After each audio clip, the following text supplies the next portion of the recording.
It's really a pleasure and honor to be here, especially with my holy brother. I always call Yossi my holy brother in the Holy Land.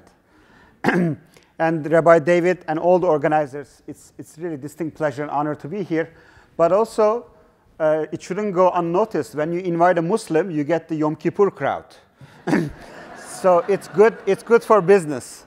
I hope there will be more encouragement to invite many more diverse speakers, as you have already been doing so.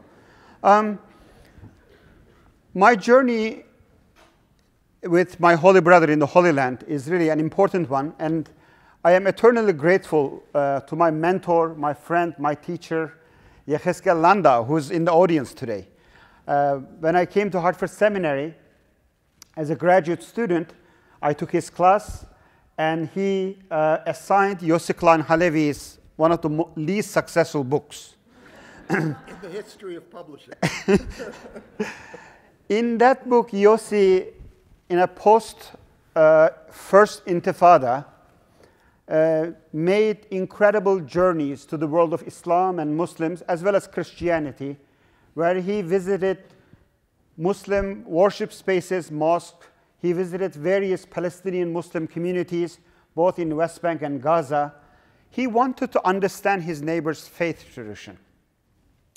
And if you haven't read that book, don't worry, not many people have seen it.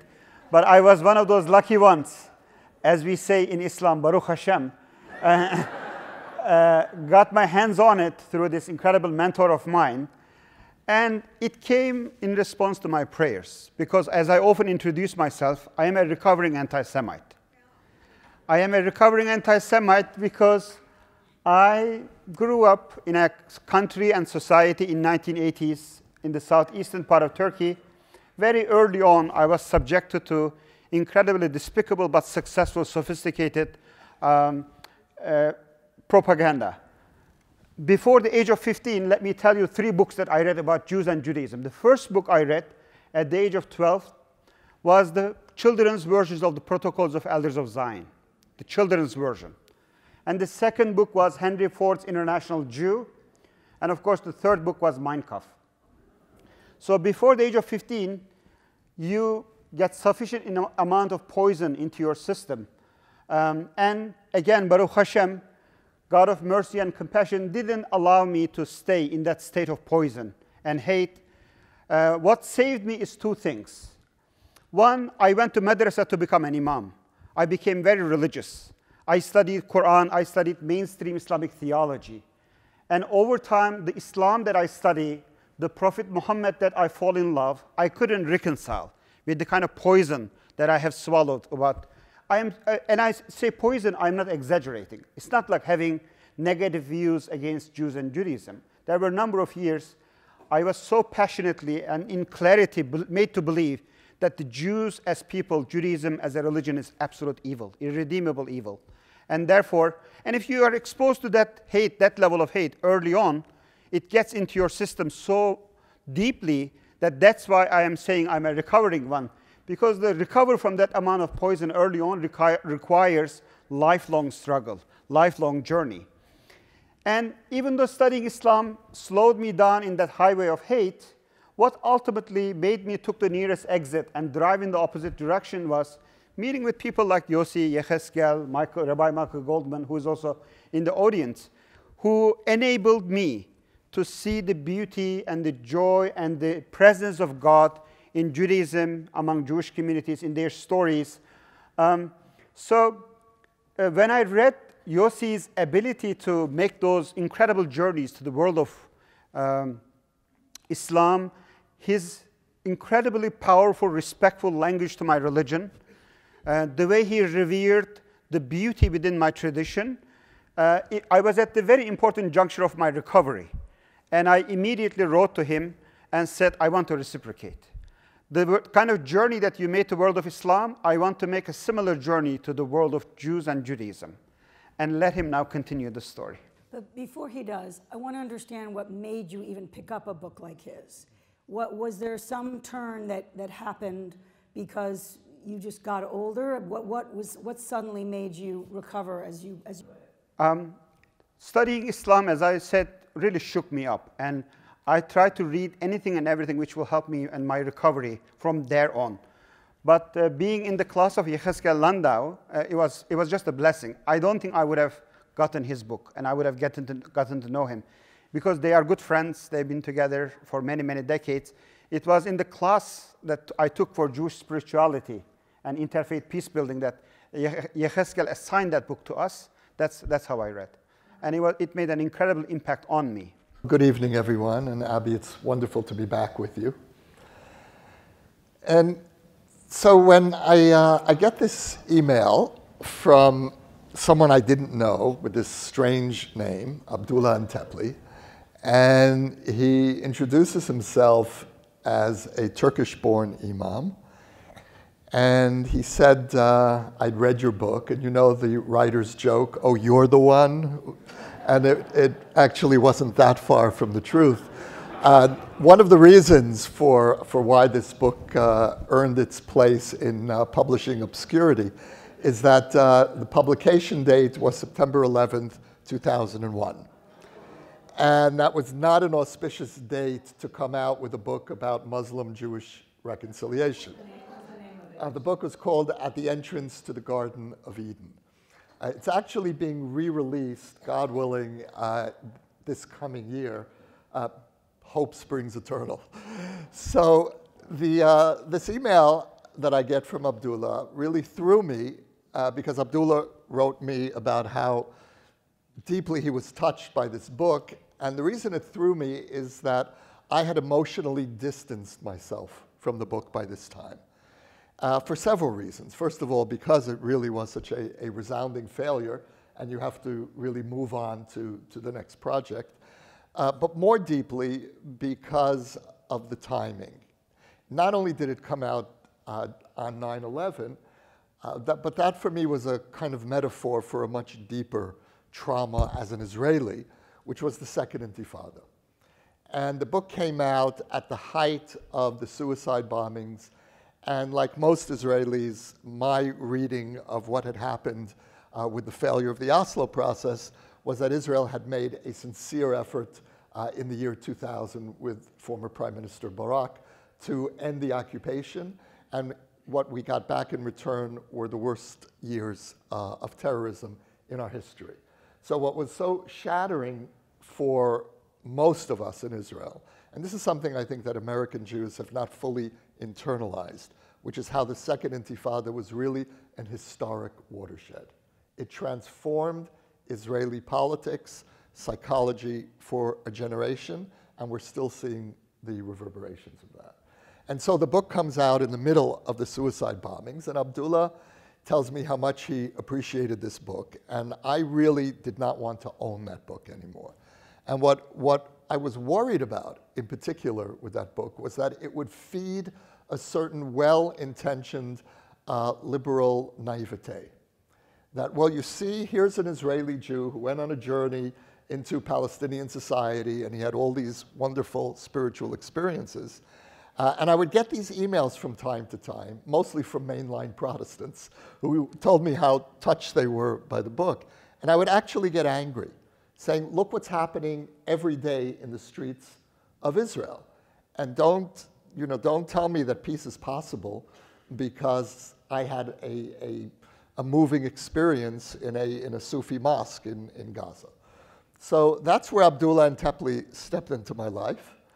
And Abdullah came to Israel. He brought a group of students. At that time, you were at Wesleyan. And he was the Muslim chaplain at Wesleyan. He brought a group of students. and he invited me to speak, and I knew that this was a setup, because the person Abdullah invited to speak was the person who had written that book. But the person who showed up to speak was not the author of that book. I was a very angry and traumatized Israeli in 2003, 2004, is that when you came? And Abdullah asked me afterwards, he said, what are you doing for Muslim-Jewish reconciliation? And I said, nothing. He said, why not? I said, because there's nothing to do. And Abdullah, as I've since learned, is a very patient man. And he said, okay, that's where you are now, but you and I will work for healing this. We'll work together to heal this wound. And my response was, good luck with that. And fast forward about 10 years later, at this point I was a fellow at the Hartman Institute, and Abdullah came to me with a proposal that we would jointly create under Hartman auspices a program to teach emerging Muslim American leaders about Judaism, Israel, and Zionism, the Z word. And Abdullah asked if Hartman would agree to serve as the home for this project. And with all the authority that was not invested in me, I said, of course. And the reason for that was I really didn't believe that anything would come of this. Muslim American leaders are not going to go to a Zionist institution in Jerusalem to study Judaism and Israel. A few weeks later, Abdullah sends me a who's who list of young Muslim American leaders, just a fantastic group of people. And so I went to Daniel Hartman, the head of the institute. I said, we have a problem. It seems they're serious. And so Daniel said, well, we'll create a program. We'll create the program and we'll worry about funding afterwards. That's the Hartman approach. And the funding will come if it's the right program, and it did. As Abdullah would say, Baruch Allah. And so we are now entering cohort 6. Over 100 people have gone through various stages of the program. It is transformative both for the individual participants. It's transformative, I think, for the two of us. And it has certainly changed my life. So, Abdullah, I just want to ask, I know you insisted that this happen in Israel, that there was a proposal that you're not going to get people there and it's really complicated to suggest that. Why did you feel so strongly? Not only I insisted, as also I know you read extensively, this program received incredible amount of pushback, criticism, especially from certain political activism, the amount of visceral reaction, death threats, public shaming campaigns, character assassination. And most of it is because of two main reasons. Because we are going to Israel, and because participants are not fig leaf Muslims that nobody doesn't know. Participants, almost all of them, they have a standing and credibility in the mainstream Muslim communities. They are not like a nobody knows kind of people. If I would have done this program here in New York, the world's largest Jewish city, I think we wouldn't have faced in any of these difficulty. I believe I insisted doing it in the Israelis because I fell in love with Shalom Hartman's education. I saw what they did in 40 years to Jewish life globally, both in Israel as well as in the United States. I heard the kind of teaching that my community, I feel, needs and doesn't get a chance to hear much. Most of my community heard about the story of Jews, Judaism, Zionism, and Israel as a post-Holocaust reality. The only Zionism we know, only Israel we know, is born out of Auschwitz, born out of a crisis after the Second World War in Europe. But never the Zionism of longing, never that biblical, spiritual, religious connection to the land. That Zionism that born out of Sinai. And it was really interesting. When we first decided the program, Yossi sent me the curriculum about Judaism, halakha, law. I said, this is all wrong. You have to teach us Zionism. You have to teach us how you see these terms and how these terms and sense of nationalism play in the life of many Jews all around the world. I sent the curriculum back.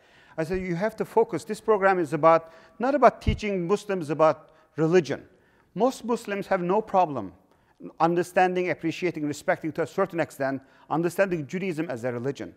I think our learning disability or difficulty is understanding Jews and Judaism in their connection to a particular land. Understanding this story not as a post-colonial land grabbing, expelling Palestinians, but going back home, re-establishing their fulfillment of their religious imagination. And why also you are both religion as well as a people. And that peoplehood has connection to a particular story, particular land. We don't have to agree any of these stories. But we have to make sure, at least we get a chance to sort of go onto the aisle and see the overall psychological makeup of the Jewish world, understand these realities. And let me just ask, when people say, but why is this not reciprocal? Why are Muslims, why are Jews not getting the same education in MLI? I think honest is on the Muslim side, not on the Jewish side. When I create Muslim Shalom Hartman, and when I have a Jewish organization, and when I create a Muslim organization under the same roof, like Shalom Hartman, has the kind of progressive, inclusive, but also very, very self-critical, broad spectrum of curriculum to teach Islam, Muslim cultures, Palestinian narrative, I think many Jews will come. We don't have Muslim Shalom Hartman. We don't have that institution. It's in the making from day one. But since the organizational structure, the setup, the means is not there, it will take a little bit longer time. But that's my lifelong. I will not die before I create JLI, as we call it, Jewish Leadership Initiative. And one of the main reasons also I wanted to make sure we go to Israel is, with this, we would like to create the kind of goodwill. Many Muslims in America, I would say overwhelming majority of the Muslims, they would say we are two-statist. We believe in the two-state solution. We believe the peaceful two nations living side by side and thriving in peace and prosperity. But talk is cheap. What's dividing us, what's polarizing us, what's giving rise to Jewish anti-Muslim bigotry or Muslim anti-Semitism, which is a much greater problem, is like serious issues. And therefore, there is so much skepticism, there's so much lack of trust and fear between our communities. The goodwill act that you would like to go through this firewall has to be strong enough. And by going there, I felt it's such a wonderful way of making this question, where are the moderate Muslims? Why are they not trying to do anything? Is almost going to be impossible to ask. Because you will see rows of them going and trying to understand that narrative, which will create an incredible goodwill, especially here in North America. I want to pick up on that goodwill idea. In terms of the idea of goodwill, I'm sure you've heard this before, it can sound a little bit like rainbows and sunsets. I mean, this is an incredibly bloody, fractured history, and the hatred continues. And the lack of communication and lack of relationship continues. What you have incubated here is extraordinary, but it is a tiny speck in the stream, in the ocean of all of this. So Yossi, how do you respond to people who say it's naive and, frankly, that in some ways it's whitewashing the difficulties? It's hard to really know where to start because it's like what Abdullah was saying earlier, that where are the moderate Muslims? Well, here are over 100 leading figures in the Muslim American community who have devoted a year of their lives to studying who we are and have taken tremendous risks to their personal status, their place in their community. People have lost livelihood. And the reason they've done that is to signal to the American Jewish community that they're here. And they're here and they want to engage with you seriously, much less than engage with me. I'm really, in a sense, almost the means to a different goal, which is to have a deeper engagement between Muslims and Jews in probably the one place on the planet where that can happen in a reasonably civil way, and that's this country. So MLI is really a gift to the American Jewish community. And so that would be my first answer. The second, in terms of this being a drop in the ocean, it depends which way you look at it. it is certainly not a drop in the ocean in the American Muslim community. MLI has created a transformation in large parts of the American Muslim community, in the community discourse. This past year, well, you sit on the council that brings together the American Jewish Committee and ISNA, the Islamic Society of North America, which is the largest Muslim American organization. These two organizations have never worked together before. And one of the reasons that they've come together is because of MLI and the behind-the-scenes work that you did, Abdullah. And so MLI really broke the taboo within the Muslim American community on partnering with pro-Israel Jewish organizations. The Jews that ISNA had at its annual conferences for all these years were either Neturei Karta, the anti-Zionist ultra-Orthodox, who represent all of 200 families, and Jewish Voice for Peace. You know, those are the good Jews. And now, thanks to MLI, there is the beginnings of a transformation in the mainstream. And just to push you a little bit, Yossi, for those who say it sounds kind of like they're coming halfway or three-quarters of the way, what are you learning from, even if there isn't yet a Muslim MLI, what are you learning that is ultimately making you understand the Palestinian perspective? I mean, that's what obviously your entire new book is about, which is I think invaluable to people.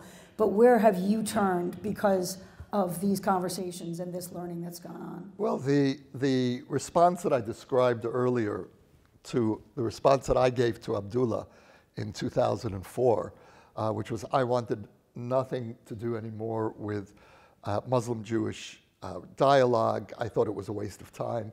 I certainly wanted nothing to do with Palestinian-Israeli dialogue. 2004, height of the Second Intifada, that was the last thing on my agenda. And like most Israelis, I went into a kind of deep freeze, both politically and emotionally, where the status quo became the only possible option for Israel. And the status quo, of course, is an illusion. There's no such thing as a status quo, because what the status quo does is create a void in which the most committed groups in society can enter and transform reality.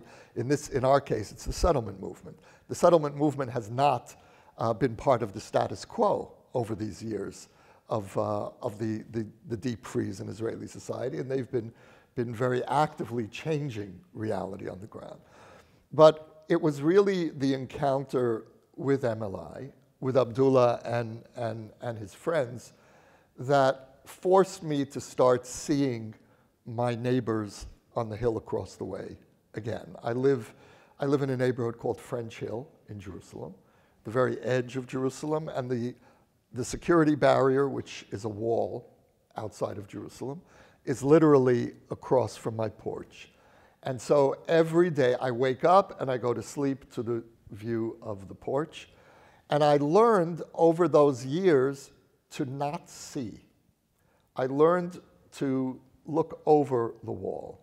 And what the experience of MLI forced me to do was really re-enter that place of empathy. And I couldn't be in a position where I'm teaching Muslim American leaders how I, as an Israeli, view this conflict, view our history, without listening to them. And we also have Palestinian Americans in our cohorts. And so I've been forced out of this, what I described as a deep freeze, and back into a very difficult relationship, but nevertheless an active relationship with my neighbors, which was suspended with the Second Intifada. And it was only when Abdullah began organizing MLI that I felt I needed in some way to. And in some ways, you are not unique. The entire institution went through that kind of transformation. I will never forget another anecdote. We are putting this program together for the first cohort, and I told them, these are religious Muslims. We pray 5 times a day. Make sure the prayer times, Muslim prayer times, will include in the program. So lunch breaks, other coffee breaks should coincide with. And then this wonderful, lovely lady who spent 3 decades in Jerusalem calling me from Jerusalem to North Carolina, Durham, North Carolina. What are prayer times in Jerusalem? I said, what? Like, what are your prayer times? What are your prayer times? So I said, you are calling Durham, North Carolina to find out from Jerusalem. Just open the windows. Look at Aqsa. It's incredible. It's a very, how much, as Yossi beautifully put it, you sort of learn how not to see that reality. Muslims started praying 5 times a day because of Jerusalem. Muslim story of praying is all around the story of Aqsa. It's incredible. But we came a long way since then. Yes, Yossi. Yeah, I would just like to answer your question about naivete from a naive religious perspective. Because I think that at its basis, being a religious person is a kind of contrived naivete, a willful naivete. And there is something profoundly naive in what Abdullah and I are doing. But what reinforces my sense of faith in this work, and really my sense of divine providence, is that in the late 1990s, I went on this eccentric one-person journey as a religious Jew into Islam, into Palestinian Islam. I published this book, which one person read, but it turned out to have been, this book turned out to have been meant for one person. And as a result of my lone journey as a religious Jew into Islam, 100 Muslim American leaders have taken a reciprocal journey into Judaism. And what that teaches me as a religious person is that if your motives and your actions are intended for service, are intended for divine service, service to humanity, there is inevitably an echo. And whatever you do, which in the, quote, real world, the world of politics, may seem like a drop in the ocean, ultimately, you don't know how your actions will reverberate. And you may never know. But I believe that any action that's taken from a place of deep goodwill will find its resonance. So, Abdullah, do you fight with Yossi? All the time. Our partnership is, in many ways, a spiritual partnership. We are co-parenting 100 Muslims. So anybody who parent any children, you will see. Because the essence... They're harder than Jewish kids. Jewish kids are hard. Yes. Because the goal of the program is not to convince each other. The goal of the program is not to arrive into a consensus, political solutions. The goal of the program is open a space in the hearts and minds of people whom you have long list of political and sometimes moral disagreements. And some of these disagreements are almost unbridgeable, irreconcilable. So the task is, how can you bring people close enough? How over these political disagreements, strategic disagreements, factual disagreements, and build overarching moral arguments. And that's such a painful process.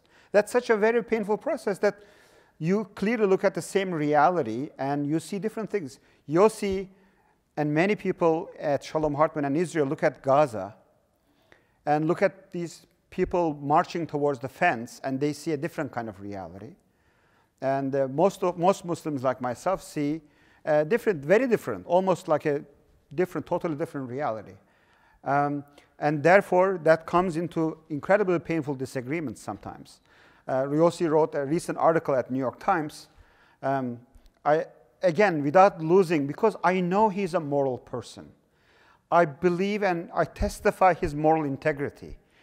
That in many ways, what we are doing is a masochistic situation. Back in the day when I thought Zionists were a bunch of racist, heartless, ruthless occupiers, it doesn't pain me what they do. But now that I fall in love with their moral imagination, I fall in love with Judaism's incredibly beautiful articulation of justice, respect for human life.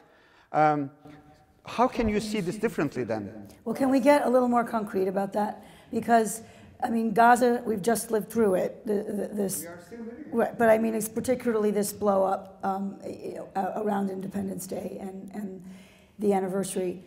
How do you navigate that kind of that moment together, and how honest are you when he writes something that he disagrees with? I mean, give us the blueprint for those of us who are struggling ourselves with events that we see.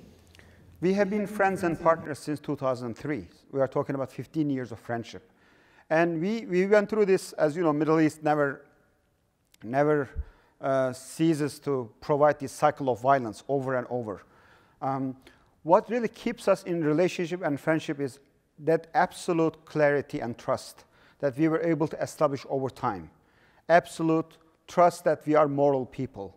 And also, a little bit on the technical side, me and many of my friends learn how to be in solidarity with Palestinians, how to be in solidarity with Palestinian suffering with the kind of language not to trigger existential threat in the Jewish community, not to push them into scratching their old wounds, if I may say so. And I think our teachers who taught us that language invite us into their internal conversation. Also, they learn over time how to be empathetic, empathize with Palestinians without being too apologetic to their own narrative, without entirely become defensive, self-hating person. So let's again just take these latest events, which or speak to your book without you having realized they were going to happen. You talk about that there are two rights of return, that there are two kind of calls for return, both from Jews and from Palestinians. Can you talk about that? Because essentially the Gaza protest is about return. And then again, how we are supposed to empathize and then answer it in some way concretely so that there are needs being met on both sides. So Abby, maybe I'll take a step back and provide a little bit of context about this book. And it does, as I say, come out of the MLI experience, and it comes out of that place of empathy, on the one hand, empathy for the Palestinians, but without losing the integrity of the Jewish story. And what so often troubles me about the discourse in the Jewish community is that one side is trying to defend the Israeli narrative, which is under increasing assault, and the other part of the Jewish community is struggling to maintain the hope of peace and two-state solution. And so the sensibility of this book is that empathy for the Palestinians does not contradict defending the Jewish narrative. In fact, I would say that in the 21st century, the two really must go together. And the tension in this book, the creative tension for me, was trying to figure out how to hold these two forces in balance, how to be empathic while maintaining the authenticity and from my strong point of view, the truth of the Jewish narrative. So that brings us to the question of rights of return. And my starting point is that one of the reasons why the diplomats continually fail in their attempts to bring peace is because they've avoided coming to terms with the fact that for both sides, the entirety of the little land between the Jordan River and the Mediterranean Sea belongs by right to them. Each side, from its own perspective, can make a compelling argument about why the whole land belongs to them. Palestinians do not want a state in the West Bank and Gaza. In 2018, we know that the Palestinian National Movement wants a state from the river to the sea. Now that doesn't particularly faze me because I want the same thing for my people, for my country. I believe that between the river and the sea is all mine, to use the language of the Mishnah, Kula Sheli. But that's my starting point. It's not my end point. The question that I pose to both sides is, what is your starting point? We share the same starting point, but what is our end point? If the starting point and the end point are the same, there's nothing to talk about. But if we both start from the point of a maximalist claim in principle, and then realize that there's another people, there's a counter-claimant living in the land, I have no choice, not because I want to, not even because I necessarily consider it just. I consider it a profound act of injustice against Jewish history to have to give up Judea and Samaria. And it's not the West Bank for me. And it's certainly not occupied territory. It's Judea and Samaria. But I believe that there are other values, there are other considerations that require me, under the right circumstances, to be ready to give up what belongs to me. Because that's my position, I have no problem with a Palestinian maximalist position as a starting point. The maps that appear in Palestinian offices and schools that don't show the word Israel are not a problem for me, because my internal map does not have the word Palestine on it. But that's, again, my starting point.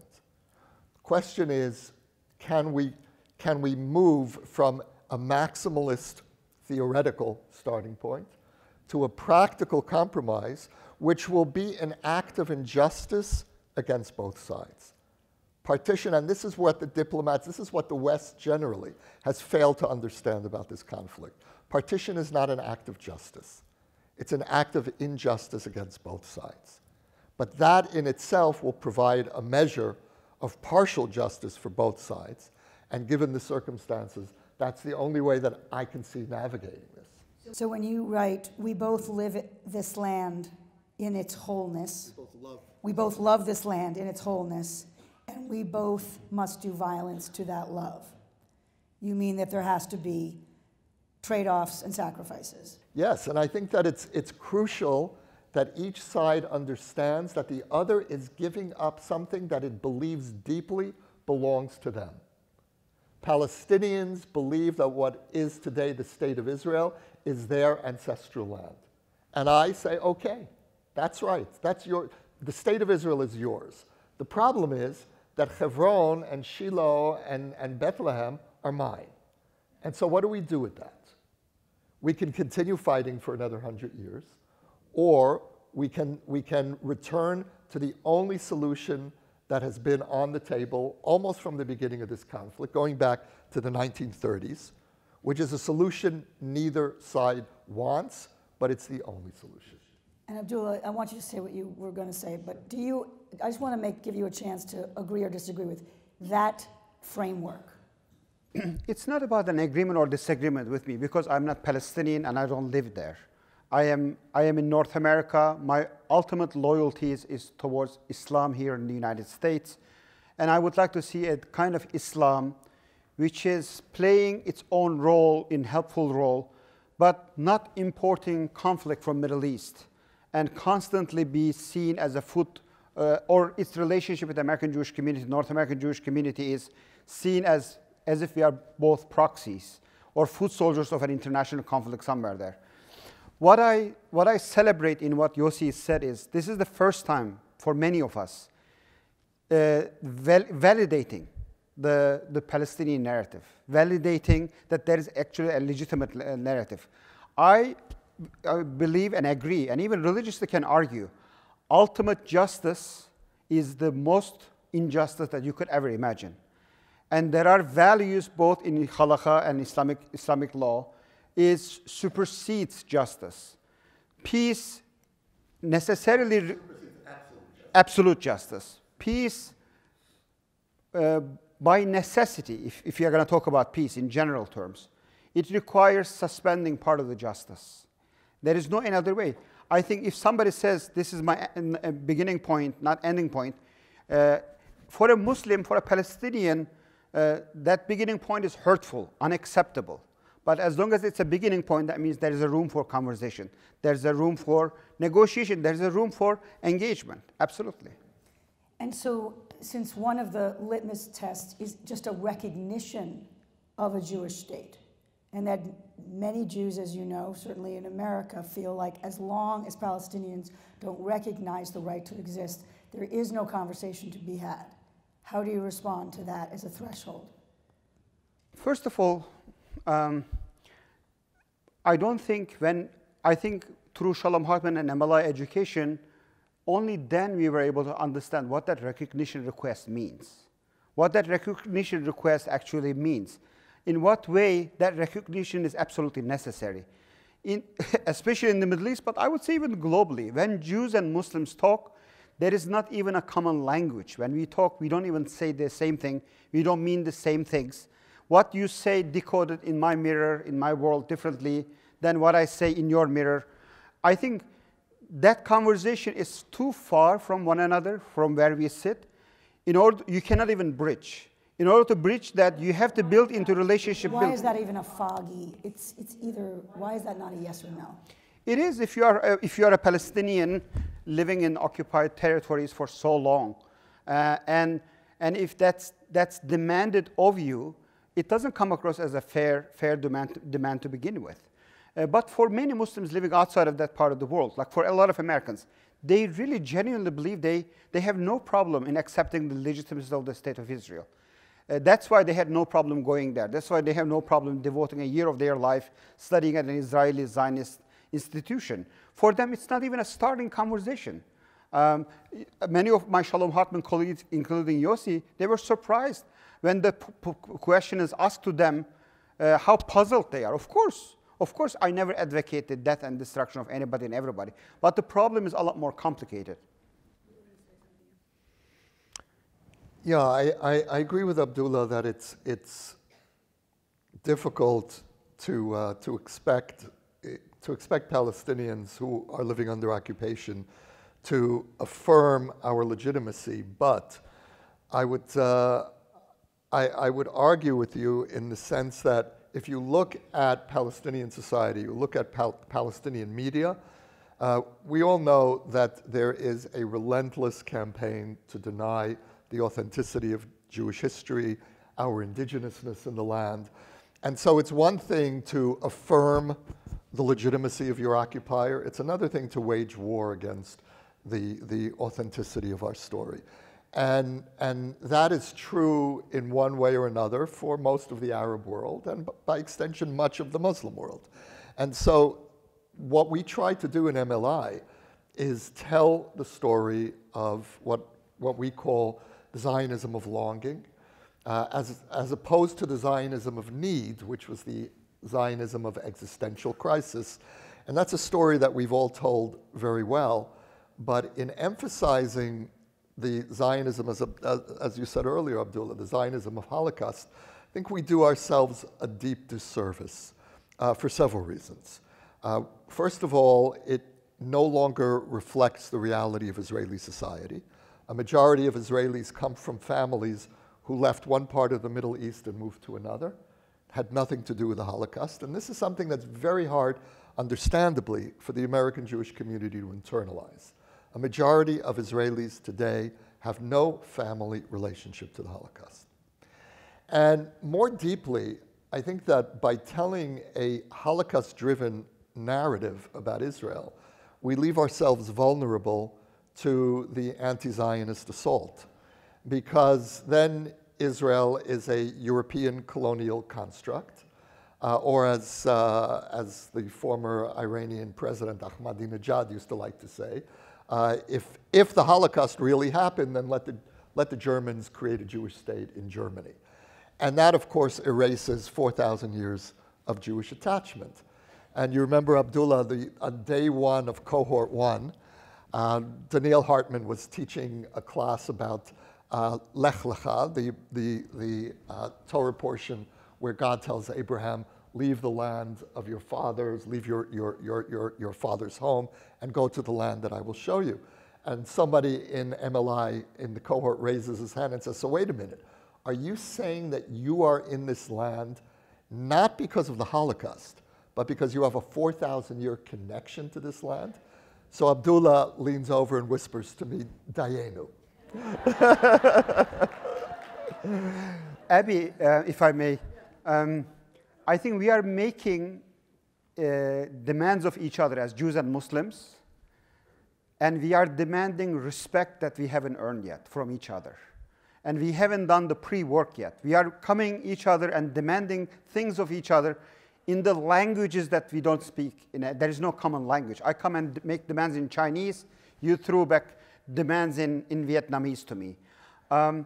That's why for us to make these demands and come to some sort of a respectful place, my community's moral responsibility and homework is to try to understand Zionism and Israel in a different way. I think my community's responsibility that this is not all about bloodthirsty, racist, European colonial Judeo-Christian crusade for no reason, taking joy out of spilling Palestinian blood. All the lies that's being told needs to be refuted. Muslim anti-Semitism needs to be defeated. And I hope many Jewish organizations and programs like Shalom Hartman and MLI, my community will be given a chance to not defending for Zionism and Israel, not apologizing for it, but explaining what it is. And in that, for those who make that journey, it will be much easier to ask that demand. Do you accept the legitimacy of the state of Israel? And I think my Jewish brothers and sisters' homework, moral responsibility, is to come to terms with, understand, explain, and articulate better what this Jewish homecoming meant for Palestinians. The kind of shattering of a community and people. What, intentionally or unintentionally, Palestinian suffering is not a fiction. It's not a Hollywood movie. It's real. What's going on in Gaza is absolutely real. There's a real human suffering is going on there. I think many of my Jewish brothers and sisters' homework is to pause, especially now that Israel is strong, Jewish community is in a position of not 1920s and 30s anymore, Baruch Hashem, to articulate that empathy and solidarity without necessarily seeing that as a compromise, as a sellout, as a giving up on their own Zionism. But you're not mentioning Jewish Islamophobia as homework. That's not something that... It's related to it. If you look at the Jewish Islamophobia, anti-Muslim bigotry in the Jewish community, unlike Christian Islamophobia, which comes a lot of it from theology, which comes a lot of it from really church relationship with Islam for a very long time. It comes from its history. But if you look at the Jewish Islamophobia, I'm not talking about innocent Jews who listens to what's going on in the world and developing news, but people who are deliberately, intentionally trying to create a cloud of hate and suspicion around Islam and Muslims. People giving millions of dollars of Jewish money spent in a Jewish Islamophobia industry. If you look at this, because they see Islam and Muslims through Israeli-Palestinian conflict. They see Islam equal problem. Muslim influence and prominence, Muslims rising to power in America will automatically, in their own little mind, undermine the Jewish interest or undermine the Jewish American-Israeli relationship. It's all related and connected. The root cause is we are becoming increasingly stuck in our own echo chamber, and the increasing polarization and partisanship is just poisoning the well. So we're going to go to questions in 1 second. I just want to get to first, I know it's hard to do briefly, Yossi, but please help me be brief here. But the security is what we keep coming back to, is ultimately, if we have this kind of reconciliation and discussion and exchange and trade-offs, as you're suggesting, ultimately, they're going to come and kill us. They want to kill us. That's what I often hear, and not just from the right, but predominantly. But you write about your own ambivalence so many times beautifully through your new book. One thing you say is, I'm horrified by the wall that keeps my children safe. So can you just help us understand how we both look at a wall that some of us may feel ashamed of, but also feel like, thank God that wall is there? Well, it's not paranoia that much of the Middle East actually does want to come and kill us. And so I think that we need a healthy sense of recognition of threat. And, I'm the son of a Holocaust survivor, and my father taught me that his main takeaway of the Shoah was that Jews need to not Jews need to face reality. Jews need to stop deluding themselves. My father meant it very specifically in terms of Jews need to recognize that they live in a world that wants to kill them. That was really my father's takeaway, and I certainly grew up with that wariness toward the world. When I try to apply my father's lesson in terms of the need for Jews to look at reality without wishful thinking to our predicament in the Middle East, then for me, both the left and the right fall short.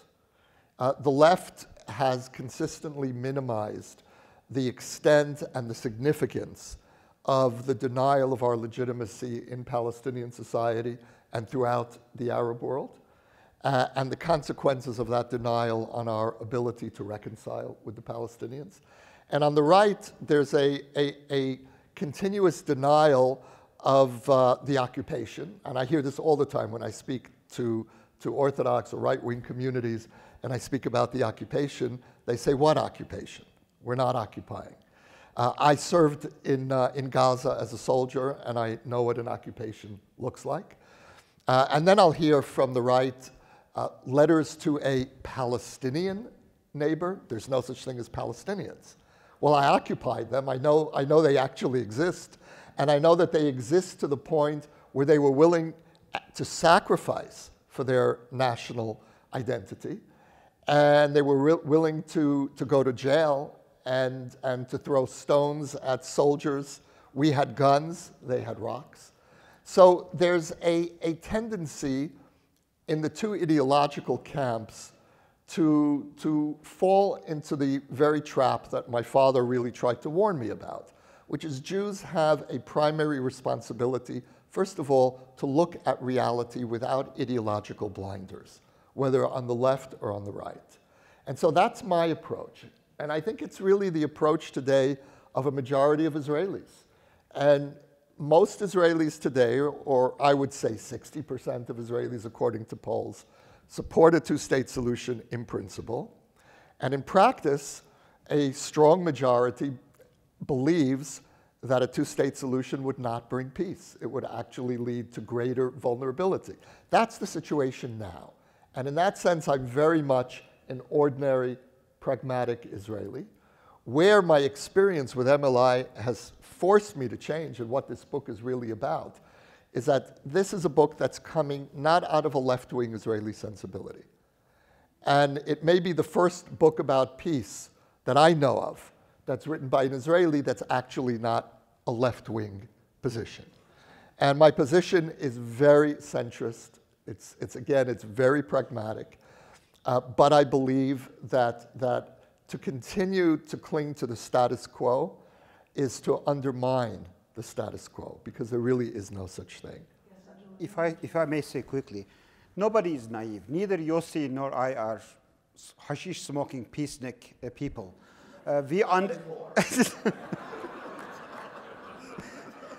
And problems in decades of making, centuries of making, it doesn't go away that easily, quickly. But history has shown over and over, if it goes in the right direction, incremental progress in achieving peace, sites that have been in fight for decades and centuries. I was just in Germany at a Frankfurt University in the building that the gas that has been used to kill the Holocaust victims have been invented and developed. In the very same building dedicated to Christian-Jewish relationship, I was giving a keynote speech as a Muslim there. It's incredible, like in 70, 80 years, how far we came along. We cannot give into hopelessness. I will give two quick examples. Forget about security situation is absolutely real in the Middle East, absolutely real in Gaza and the West Bank. What about almost 2 million, 1.8, 1.9 million Palestinians, Israeli Arabs, who are living in Israel? There is no wall, there is no safety and security situation. There's a friend of mine who works for an organization doing incredible amount of good work, trying to improve the Arab sector's conditions in Israeli society, Givat Haviva. I highly encourage you to look at organizations like this and others, what they are doing. They did, for example, bringing Israeli Jewish Hebrew teachers into Arab schools to teach them Hebrew, and then bringing Arab teachers to teach Arabic in Israeli high schools. And Jewish, I'm sorry, yeah, Jewish. And initially, oh my God, the Israeli Jewish teachers, Hebrew teachers will be killed in Arab towns, and the Arab teachers in the Jewish schools will be stoned or will be facing discrimination. None of it happened. None of it happened. And if Israel really, or Palestinians in that sense, really would like to prove themselves that they can actually live side by side in peace, here is a micro laboratory. You have no reason not to see a little bit of more equity, a little bit more parity, a little bit more cohesion, social harmony. And forget about Israel-Palestine. Here in America, between Jews and Muslims, shame on us if we cannot say more than talking points of the politicians and the religious leaders of Muslims. Shame on us if we cannot defeat Muslim anti-Semitism here in America. Shame on us if the Jewish Islamophobia and anti-Muslim bigotry goes unchallenged, despite all the goodwill and the decency exists in the Jewish communities. What about here? I just want to, moderator's prerogative, give time for Yossi to sign books, which I hope you will buy, but I want to end with a quote from his book. "We live in such intimacy, we can almost hear each other breathing. What choice do we have but to share this land?" Thank you both.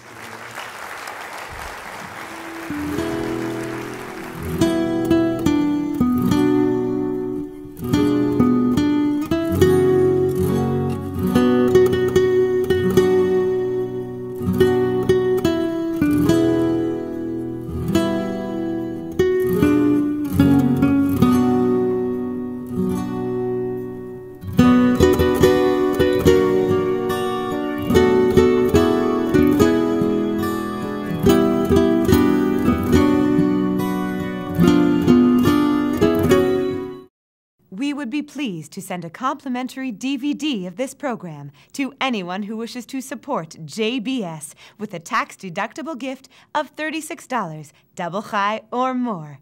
Simply visit the JBS website at jbstv.org and click on the Donate button to make a donation by PayPal or your credit card.